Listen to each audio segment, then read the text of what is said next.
Gak akan jelas kita tidak tunggu akan minta Pak maaf. Jokowi nanti di pengadilan. Nah sekarang dia minta SP3. Artinya apa ya? Ini sudah kepepet bahwa mereka nggak punya barang bukan buktinya itu nggak ada untuk itu. Yang kita tantang kok, yuk pra-peradilan aja. Ayo kita pra-peradilan gitu loh. Itulah namanya gentle untuk Bukan. itu. Ya. Tapi kan nggak berani pra-peradilan. SP3 itu Paham sebuah itu. keniscayaan. Kalau satu LP-nya dicabut, ibaratnya ini ada kandang macan. Kandang itu isinya 8 macan. Pintunya untuk mengeluarkan 2 macan gimana caranya? Ya pintunya dibuka. Baru macannya keluar. Kalau macannya nggak keluar semua, berarti tuyul yang keluar. Bukan macan. Iyalah. Tapi karena 2 macan saya ini kan itu sudah minta macan maaf. atau Roy Suryo di dalam. Nggak usah. Ini kan delik aduan. Nggak usah. Bukan delik aduan. Ada pasal-pasal yang diadukan tuh bukan delik aduan. Dia tadi nantang. Mana ijazah asli? Ini loh ijazah asli UGM tuh kayak gini nih. Mana ijazah Jokowi? Ada nggak watermarknya? Ada nggak embossnya? Nggak ada emboss, nggak ada watermark. Berarti palsu ijazah. Inilah orang yang selalu mundurkan palsu-palsu padahal dia sudah melihat digelar perkara khusus ya. Pak Jokowi ada embossnya, ada watermarknya, ada yang namanya pernah pegang belum? Tapi yang menarik buat saya, pegang belum? Dia itu dengan keyakinan penuh dia mengatakan bahwasanya ijazah yang betul itu yang punya saya dan ada hologramnya.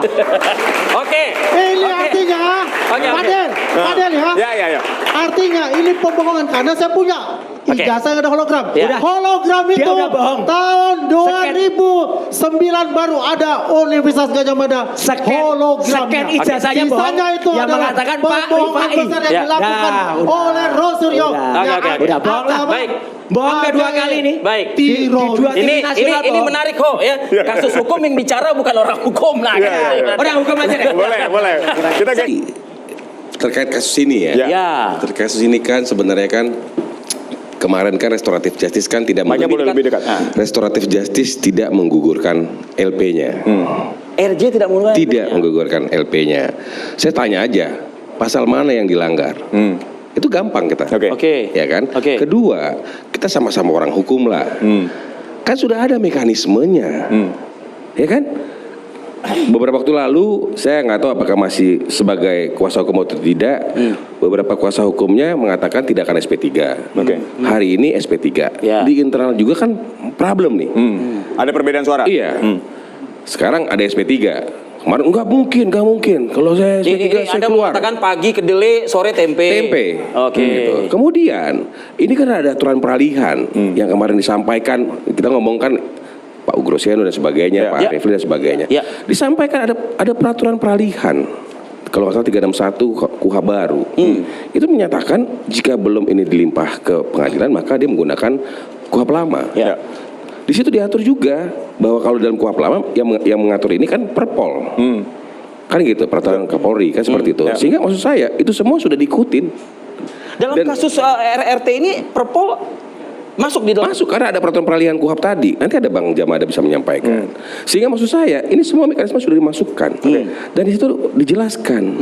Maka kemarin sudah ada kesepakatan para pihak. Mereka menyampaikan restoratif justice.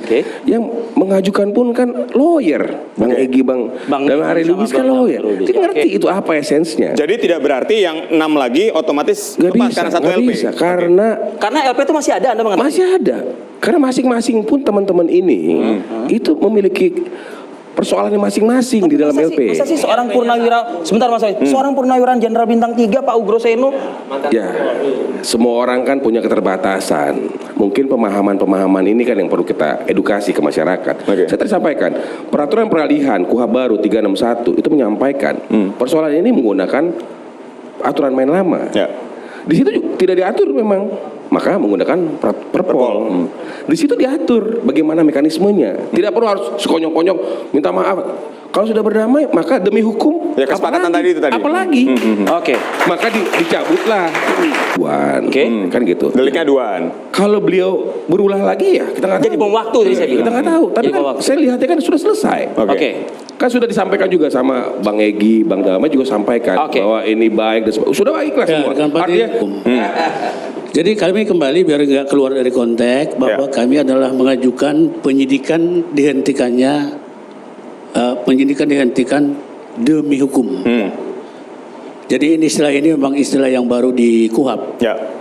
Di KUHP lama pun ada pasal 109 ayat 2. Ya. Nah, yang menjadi persoalan adalah begini. Kenapa kami lakukan ini? Karena di acara ini harus saya katakan ini. Karena menjadi mispersepsi di masyarakat. Oh, apa yang dihentikan gitu loh. Ada aturannya. Jadi hierarkinya adalah pada tanggal 30 Juni 2025 rekan kami Al-Katiri mengajukan surat ke Bareskrim untuk mengajukan saksi terhadap aduan yang ada di aduan yang ada di Bareskrim. Kemudian tanggal 12 September 2025 direspon sama Propam. Ya. Jadi ada hierarkinya, nggak tiba-tiba loh. Jadi benar-benar based on legal gitu loh. Apa kata Propam? Surat Anda atau permohonan Anda atau yang Anda maukan adalah kami sudah disposisikan ke Irwasum. Ya. Tuh. Kemudian tanggal 13 Oktober 2025 Irwasum menjawab lagi suratnya. Jadi gitu Mas Roy. Jadi ada hierarkinya yang begitu bagus. Kata Irwasum apa dalam institusinya? Bahwa pengajuan Anda atau permohonan Anda sudah kami serahkan ke Bareskrim. Sejak tanggal 13 Oktober 2005 sampai sekarang nggak ada jawaban. Ya. Lah, berarti hang dong urusannya. Urusan yang dulu di Bareskrim. Untuk itulah kami mengajukan penyidikan dihentikan demi hukum. Oke.